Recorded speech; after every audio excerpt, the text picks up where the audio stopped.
বিদেশের মাটিতে গেল তরতাজা প্রাণ, লাশ ফেরাতে পরিবারের আহাজারি। বোরহান উদ্দিন খানের তথ্যচিত্রে কালুখালী টাইমসের প্রতিবেদন। রাজবাড়ীর কালুখালী উপজেলার মদাপুর গ্রামের কিয়ামুদ্দিন মণ্ডলের ছেলে পারভেজ মণ্ডল অভাবের সংসারে সচ্ছলতা ফেরাতে ও পরিবারের হাল ধরতে 2024 সালে 7 লক্ষ টাকার ঋণ ও ধার দেনা করে পাড়ি জমান ভিয়েতনামে। স্বপ্ন ছিল পরিবারের মুখে হাসি ফোটানোর, কিন্তু ভাগ্যের কি নির্মম পরিহাস। প্রবাসের মাটিতে 13 মাস না পেরোতেই নিভে গেল তরতাজা প্রাণ। এই 13 মাস চলে, 14 মাসের যে কয়দিন পড়ছে। ছেলের সাথে সর্বশেষ কি কথা হয়েছে?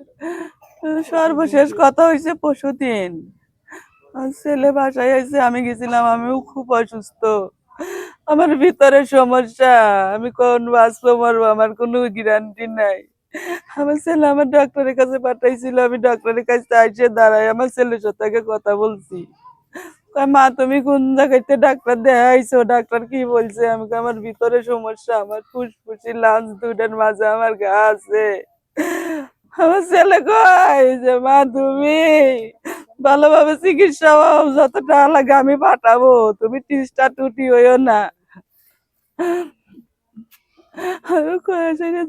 মা আমি এখন কটা খাবো, খাওয়াটা ঘুমাবো, ঘুমাও। পরে সন্ধ্যার সময় ফোন দিছি, আর ফোন ধরে না।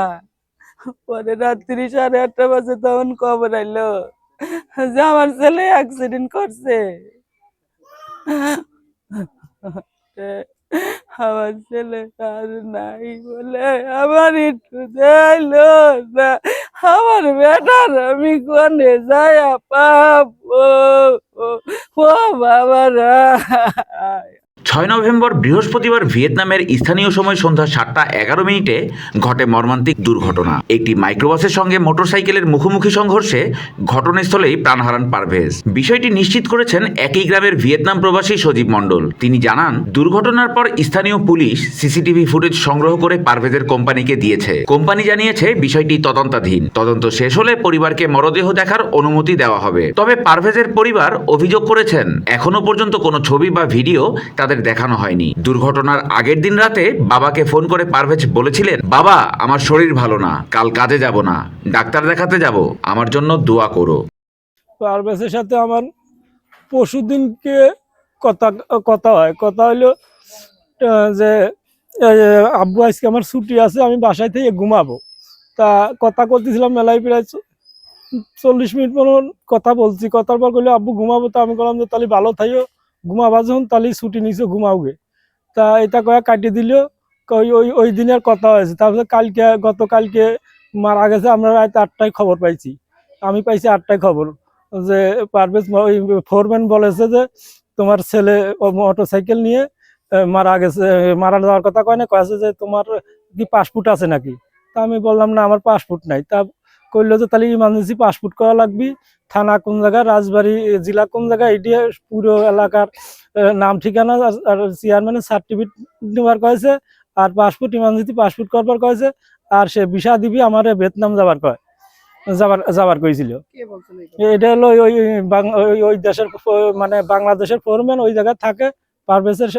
পারভেজ তার আন্ডারই থাকতো, সে বলছিল এটা আমার কাছে।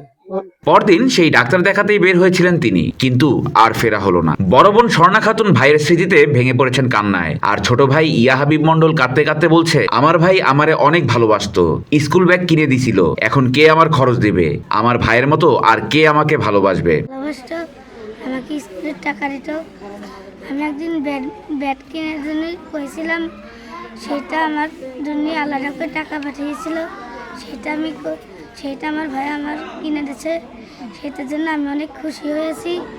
সেটার জন্য আমার ভাই আমার মরে গেছে, মা বাবা কাঁদতেছে।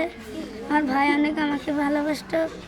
এখন ভাই আমার একমাত্র ভাইটা চলে গেছে, আমাকে কেউ না, আমাকে কেউ টাকা দেবে না। পারভেজের অকাল মৃত্যুতে শোকের ছায়া নেমে এসেছে পুরো মদাপুর গ্রামে। প্রতিবেশীরা বলেন, পারভেজ ছিল ভদ্র, পরিশ্রমী ও স্বপ্নবাজ এক তরুণ। বর্তমান যুগের তুলনায় খুবই ভদ্র ছেলে ছিল। আর পারভেজের যে বাবা আমাদের কেমন্দি কাকা, উনি আসলে অনেক কষ্ট করে ছেলেকে মানুষ করেছে। সবশেষে ভাগ্যের চাকা পরিবর্তনের উদ্দেশ্যে গত 13 মাস আগে তাকে বিদেশ পাঠানো হয়। পরিবার বিভিন্ন জায়গা থেকে লোন করে বা আত্মীয় স্বজনের কাছ থেকে ধার দেনা করে প্রায় 6.5 থেকে 7 লাখ টাকা খরচ করে তাকে ভিয়েতনামে পাঠায়। একটাই আশা ছিল পরিবারকে একটু ভালো রাখার জন্য। প্রবাসে সে পরিবারকে বিসর্জন দিয়ে কষ্ট করছিল, কিন্তু এরকম একটা আকস্মিক দুর্ঘটনায় সবকিছু শেষ হয়ে যাবে এটা আসলে কেউ কল্পনা করেনি। আর বর্তমান যে অবস্থা, যে জানা গেছে ওইখানে যে পরিচিত আছে তার সাথে তার ফ্যামিলি কথা বলে জানতে পেরেছে যে সরকারি উদ্যোগে লাশটা আনার কোনো সম্ভাবনা নেই। এখানে লাশ যদি দেশে আনতে যায় সম্পূর্ণ খরচ তার ফ্যামিলিকে বহন করতে হবে। ইতিমধ্যে পরিবার যে পরিমাণ দেনা আছে, দেনার এখনো শোধ হইতে পারেনি, পরিশোধ করতে পারেনি। সেখানে নতুন করে আবার টাকা দিয়ে লাশ আনাটা পরিবারের পক্ষে অসম্ভব। এবং বর্তমানে পরিবারের একমাত্র উপার্জনক্ষম ব্যক্তি ছিল পারভেজ। পরিবারের ভবিষ্যৎ এখন অনিশ্চয়তা। তো আমি আশা করব যে সংশ্লিষ্ট কর্তৃপক্ষ বা বাংলাদেশ সরকারের পক্ষ থেকে পারভেজের লাশ যেন দেশে আনা হয় এবং পরিবারেরকে প্রণোদনের ব্যবস্থা করে দেওয়া হয়, যাতে তার যে আরেকটা ছোট ছেলে আছে তার ভবিষ্যৎ বা তার ফ্যামিলি যাতে কিছুদিন এইটার উপর ভরসা করে চলতে পারে। নিঘাত গরিব মানুষ, এ ভ্যান চালায় খায়। এর ছেলেটা কিছুদিন যাবৎ বিদেশ গেছে এবং সম্পূর্ণ কিছু এরা লোনের পর এদের ছেলেটা বিদেশ পাঠাইছে। এরা এখনো এসব কিছু মানে দিন আদায় যাই আছে এরা এখনো পরিশোধ হয় নাই।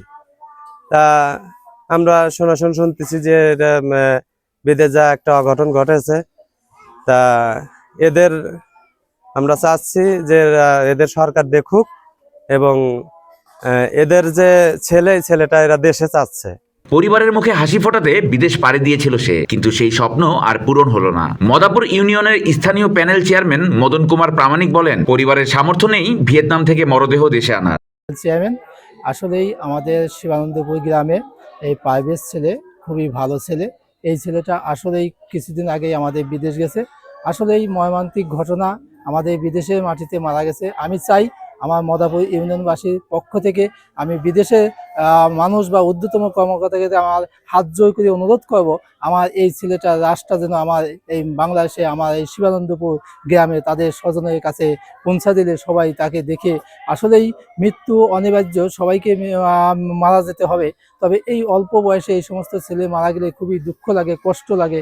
আসলেই আমরা চাই আমাদের এই ছেলেটা মানে সুষ্ঠু সুন্দরভাবে বিদেশ থেকে আমাদের এখানে এসে হচ্ছিল আমার ঊর্ধ্বতম কর্মকর্তা, আমার কালোখালী উপজেলা ইউনো মহোদয়ের কাছে বলছি এবং কালোখালী উপজেলার থানা আমাদের ওসি সাহেবের কাছে বলছি এবং আমার বিদেশে দূতাবাসকে আমি বিশেষভাবে অনুরোধ করব, আমার বাংলাদেশে এই ছেলে শিবানন্দপুর গ্রামে এই ছেলেটা দুর্ঘটনাজনিত মারা গেছে, তাদের কাছে বিশেষভাবে হাত জোর করে আমি অনুরোধ করব, আমার বাংলাদেশের ছেলে এই ছেলেটা হচ্ছিল যত দ্রুত আমার এখানে যাতে পৌঁছে দেয় এই বলছি। এখন পর্যন্ত লাশ দেশে ফেরানোর কোনো নিশ্চয়তাও মেলেনি। স্থানীয়রা ও পরিবার সরকারের কাছে আবেদন জানিয়েছেন যেন দ্রুত পারভেজের মরদেহ দেশে ফিরিয়ে আনা হয় এবং পরিবারকে আর্থিক সহায়তা প্রদান করা হয়।